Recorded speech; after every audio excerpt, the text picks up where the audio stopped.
Салам радиосунда жаңылыктар.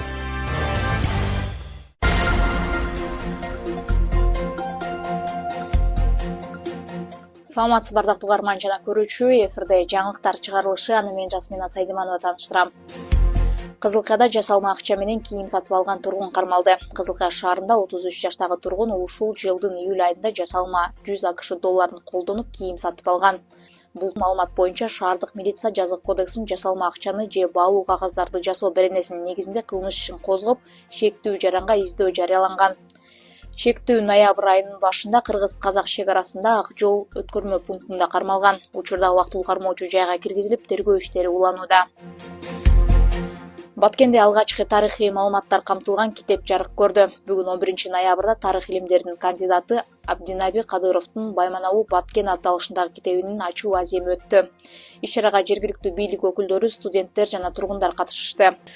Баткенде жарандык интенттүүлүктү өнүктүрүү концепциясына арналган тегерек стол өттү. Тегерек стол президенттин Кыргыз Республикасынын 2021-2026 жылдарга жарандык интенттүүлүктү өнүктүрүү концепциясы жөнүндө жарлыгын ишке ашыруу максатында Баткендеги дин өкүлдөрүнүн тарабынан уюштурулду.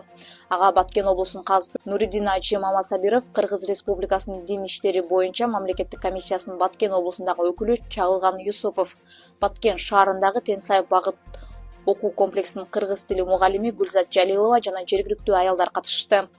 Талкууда мекенге болгон сүйүү, этностор аралык ынтымактыкты өнүктүрүү, жарандык интенттүүлүктү калыптандыруу жана туруктуулукту камсыздоо жаатындагы иш-аракеттердин артыкчылыктуу багыттарын талкууланды. Кыргыз жараны улутуна, диний, социалдык жана аймактык таандыгына карабастан Кыргыз Республикасынын конституциясына ылайык укуктарга жана милдеттерге ээ болгон Кыргыз Республикасынын жараны болуп саналат.